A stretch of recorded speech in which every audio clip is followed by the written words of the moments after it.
జంగారెడ్డిగూడెం పక్కన ఎక్కంపేట అండి.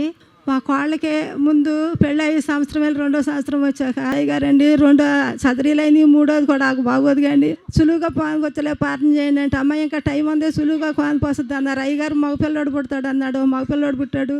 తాడేపల్లి కూడా తీసుకొచ్చి పిల్లోడిని అక్కడ మన సాక్షిగా నిలబెట్టామండి. నేను ఆ రీతిగానే ఇంట్లో అయ్యగారు వాకం పెట్టుకుంటే ఆ వాకంలోను నువ్వు పొలం కొంటావమ్మా, నువ్వు వాకం వింటున్నావు, నువ్వు పొలం కొంటావా, నేను ఎక్కడ తెచ్చుకుంటాను అనుకుంటున్నావేమో, నువ్వు అప్పు చేసుకుంటావు, నీకు అప్పు పడుద్ది అన్నారు. అలాగే ఎకరం పొలం కొన్నామండి మేము, ఎకరం 19 సెంట్లు. దాని తర్వాత మళ్ళీ నిరుడు సంక్రాంతికి ముందు పెద్ద తుఫాను వచ్చి మా మిరపతోట ఎకరం మిరపతోట శుభ్రంగా చచ్చిపోయిందండి. తోటలో కూర్చుని ఏడ్చి వచ్చి జంగారెడ్డిగూడెం అని పాటను పెడితే ఇదే నెలలో అయ్యగారండి మా తోట చచ్చిపోయిందండి ఈ తుఫానికి, నేను దాన్ని ఏం చేయాలి తెలుస్తలేదు, పోవడం నప్పులు అయిపోయినాయండి, ఏం చేయాలండి అంటే అమ్మాయి తైలం పిచ్చుకెళ్ళి దాంట్లో చల్లు నీ తోట సావదో ఫలింప చేస్తుంది అన్నాడు.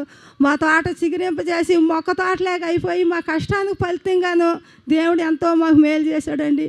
ఇక్కడ కొత్త మొదలెట్టాక నా కుటుంబంలో ఎన్నో మేలులు ఎన్నో గొప్ప కార్యాలు జరిగినాయండి. ఈ చిన్న సాక్ష్యం దేవుడు దీవించింది కాక ఏసాక అయ్య గారికి నా నిండా వందనాలు.